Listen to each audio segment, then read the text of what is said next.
The days after that felt slower, as if time itself had learned to walk carefully inside the house. Ayaan began to notice small things he had never paid attention to before. The way sunlight rested on the wall in the afternoon, the soft sound of his mother moving around the kitchen, the quiet evenings that arrived without announcement. Everything felt gentle, but fragile. Some mornings, Ayaan would stand by the door for a few seconds longer than usual. He would look at his shoes and remember how his father used to say that every journey begins at the door. At the time, those words had sounded simple. Now, they felt deep and meaningful. He wondered how many journeys his father had taken, starting from this same spot. At school, Ayaan slowly began to speak again. Not much, but enough. When his teacher asked him to read, his voice shook at first, then steadied. His friends noticed he was quieter than before, but kinder too. He listened more. He understood silence better. Pain had taught him something words never could. In the evenings, Ayaan and his mother started sitting together after dinner.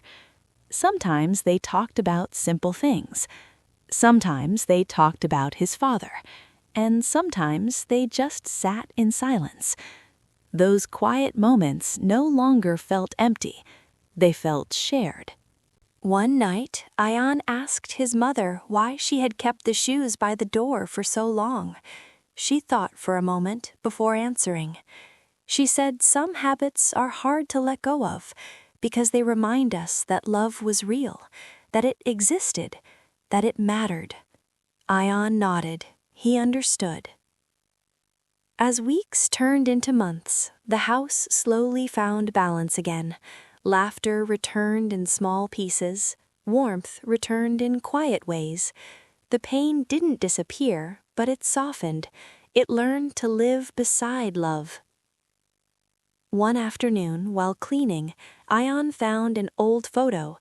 It showed his father standing by the door, shoes in hand, smiling. Ayaan smiled too. He placed the photo on a small shelf near the entrance. It felt like the right place. That evening, when Ayaan placed his shoes by the door, he stood up a little straighter. He realized he was carrying something forward, not just a habit, but a memory, a promise without words. Years later, as an adult, Ayaan would still pause by the door before leaving home. Sometimes he smiled. Sometimes he felt quiet. But every time he remembered.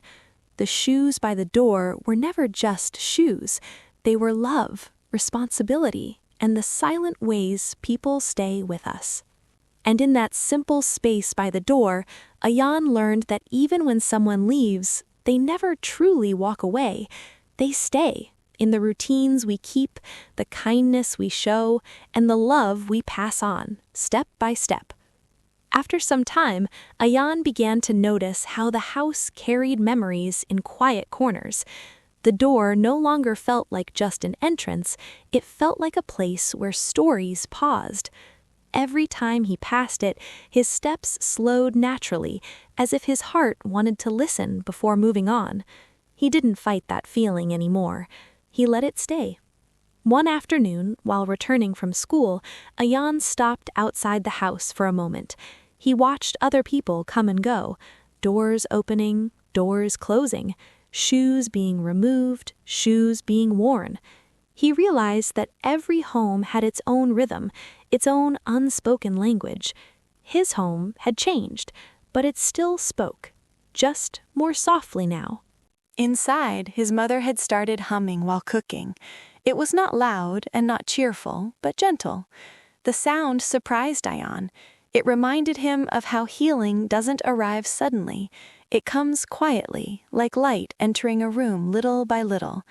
He sat at the table and listened, feeling something loosen inside him. That evening, Ayaan helped clean the house. As he swept near the door, he hesitated.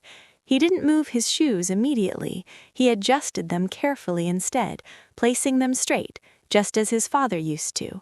The action felt small but meaningful. It felt like respect. Later that night, Ayaan sat alone and thought about how grief had changed him. He realized he no longer rushed through moments. He listened more closely. He noticed when people were tired or quiet or hurting. Loss had taught him patience, and patience had taught him kindness. Days continued to pass. Sometimes Ayaan felt strong, sometimes he felt empty again. But he learned that both feelings were allowed. His father had once told him that being brave doesn't mean being loud.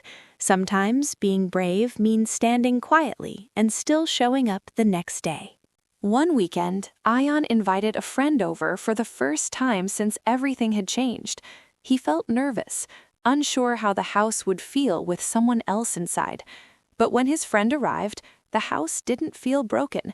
It felt alive in a new way. Ayaan understood then that love doesn't disappear, it changes shape. That night, before going to bed, Ayaan looked at the door one last time. He didn't feel sadness, he felt gratitude. Gratitude for lessons learned without words. Gratitude for love that stayed even after goodbye. Years later, Ayaan would remember this time not as the moment everything ended, but as the moment something deeper began. He learned that people may leave, but what they give us stays, in habits, in values, in quiet strength. And every time Ayaan placed his shoes by the door, he did it with care. Because some doors don't just lead outside, some doors hold the story of who we become.